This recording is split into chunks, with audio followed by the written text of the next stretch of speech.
স্বার্থের টানে যারা বন্ধু হয় সময় বদলে গেলে তারাই সবচেয়ে আগে ছেড়ে যায়। ভাই আমি বলছি, তোমাদের যদি কোনো স্বার্থপর বন্ধু থেকে থাকে তাহলে তাদেরকে এখনই নিজের জীবন থেকে বাদ দিয়ে দাও। কারণ তুমি যত দেরি করবে বুঝবে তোমার জীবন থেকে ততটা সময় নষ্ট হয়ে যাবে। কারণ এটা তো তোমরা শুনেছই যে 4টে জোয়ারির সাথে তুমি যদি থাকো তাহলে 5 নম্বর জোয়ারি তুমিই হবে। আর 4টে মেধাবী ছাত্রছাত্রীদের, মানে যারা পড়াশোনা ভালো, তাদের সঙ্গে থাকো তাহলে 5 নম্বরটা তুমি হবে। তুমি না চাইলেও একদিন ওদের মতো ভালো হয়ে যাবে পড়াশোনায়। বিশ্বাস করো, এই কথাটা শুনলে আগে আমার বিশ্বাসই হতো না। আমি ভাবতাম এটা কি কখনো হতে পারে, কিন্তু ভাই আমার কথা বিশ্বাস করো, এটা একদম সত্যি। হয়তো সময় লাগবে কিন্তু একদিন ঠিকই তুমি তাদের মতো হয়ে যাবে। এবার চয়েস তোমার নিজের, তুমি ভালোটা বেছে নেবে না খারাপটা। অনেকে তোমরা বলতে পারো আমি আমার খারাপ বন্ধুদের সাথে থেকে ভালো আছি, আমি খারাপ হইনি। কিন্তু হয়তো তুমি ভেতরে ভেতরে খারাপ হয়ে গেছো, সেটা তুমি নিজেই বুঝতে পারছো না। ভাই দেখো, যেমন কর্মের ফল পাওয়া যায় এটা যেমন ঠিক, গীতাতেও এই কথাটা লেখা আছে।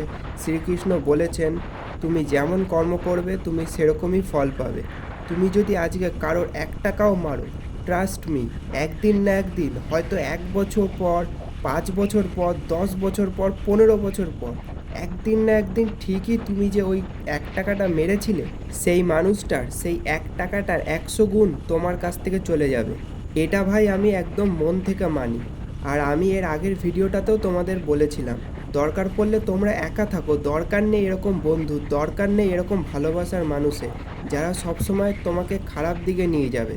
কারণ এই কথাটা তো তোমরা শুনেছই, সৎসঙ্গ স্বর্গবাস আর অসৎসঙ্গ সর্বনাশ। নিজেকে ভালোবাসো, নিজেকে গুরুত্ব দাও, নিজের কর্ম ঠিক রাখো, মানুষের সাথে ভালো ব্যবহার করো, কিন্তু হ্যাঁ, মানুষ বুঝে, দেখবে বাকি সব কিছু এমনিতেই ঠিক হয়ে যাবে।